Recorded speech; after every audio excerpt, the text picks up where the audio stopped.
Si Rubina at ang pandemya. Si Rubina ay isang batang babae na 5 taong gulang. Masaya siya sa piling ng kanyang nanay, tatay at kuya. Dalawa lamang silang magkapatid, kaya naman mahal niya ang kanyang kuya Roberto. Palagi silang naglalaro sa labas, sabay silang pumapasok sa eskwelahan, sabay din silang kumakain sa labas kapag sumasahod ang kanyang ama sa minahan kung saan ito nagtatrabaho. Ang ama ni Rubina ay security guard sa isang kumpanya ng quarry sa kanilang bayan, habang ang kanyang ina ay nagtuturo sa isang probadong paaralan sa katabing bayan. Simple lang ang buhay nila, subalit masaya silang namumuhay dito, hanggang isang araw nagbago ang lahat. Tinamaan ng pandemya o coronavirus ang bansang Pilipinas, kagaya din sa ibang bansa sa mundo. Lahat ng tao apektado. Ang coronavirus ay isang uri ng virus na nagdudulot ng malubhang sakit na maaaring ikamatay ng isang tao. Ang virus na ito ay mabilis kumalat at makahawa. Dahil sa coronavirus, biglang nagbago ang dating maingay at masayang mundo ni Rubina. Maraming kumpanya at establishmento ang napilitang magsara. Dahil dito, marami ang nawalan ng trabaho.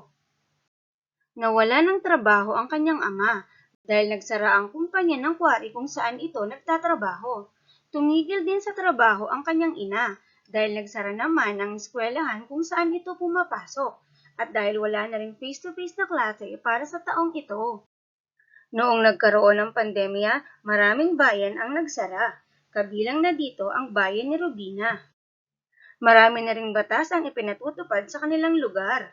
Marami nagkalat ng mga pulis at sundalo sa kalsada. At ang pinakamahalaga sa mga batas na ito ay bawal lumabas ng bahay ang mga bata at ang mga matatanda. Mahigpit na ipinagbabawal ang paglabas ng bahay upang hindi ka mahawa at magkaroon ng sakit. Simula noon, nag-iba na ang mundo ni Rubina. Hindi na siya nakakapaglaro sa labas. Bawal na din makipaghabulan o makipag-usap sa labas ng bahay nang walang suot na face mask as face shield. Napakainit pa naman ito. Palaging bili ng kanyang tatay, Rubina, paglalabas ka ng bahay, magsusuot ka ng face mask. Maglalagay ka ng face shield, iiwas ka sa maraming tao, at higit sa lahat, maghuhugas ka ng kamay at mag-aalkohol. Yan lang ang tanging paraan upang maiwasan ang pagkalat ng coronavirus at upang hindi ka rin mahawa. Palagi na lang nakasilip sa labas ng bintana si Rubina, kasama ang kanyang kuya. Naging malulungkutin si Rubina dahil sa coronavirus. Marami na kasi siyang hindi nagagawa. Sa paglipas ng mga araw, napansin ni Rubina na madalas nagtatalo ang kanyang nanay at tatay. Wala na daw kasi silang pera dahil nawalan ng trabaho ang kanyang mga magulang. Nabawasan na ang mga kinakain nila sa maghapon. Dati, may prutas at juice pa kapag kumakain sila. Subalit ngayon, tubig na lang. Hindi na din sila nakakabili ng iba pang pagkain sa bahay, lalo na ang kanyang nanay. Hanggang sa isang araw, naubusan na din sila ng pambili ng bigas. Iyon ang unang beses na nakita kong umiiyak si nanay, habang yakap-yakap siya ni tatay. Maya-maya, narinig kong sabi ni tatay, "Manalig lang tayo sa Panginoon. May darating din na tulong sa atin at malalagpasan din natin ang lahat ng pagsubok na ito."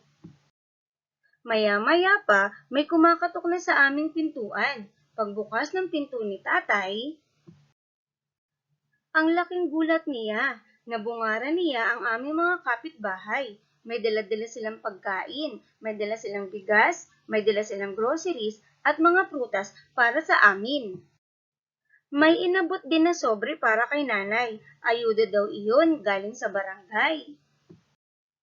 Nag-uumapaw ang saya at pasasalamat ni nanay at tatay sa aming mga mababait na kapitbahay na walang pag-aalinlangan at bukas palad na tumutulong sa mga nangangailangan gaya namin lalo na ngayong panahon ng pandemya.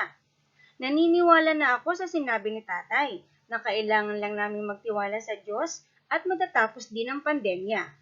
At sa panahon ng pandemya, meron pa ding mga taong bukas palad na tutulong sa mga nangangailangan kagaya namin. Simula noon, lumiwanag ang aking isipan. Nagkaroon ako ng pag-asa na matatapos din ang pandemya at babalik ang dating sigla at saya ng aming buhay. Salamat sa mga taong bukas palad na tumulong sa amin.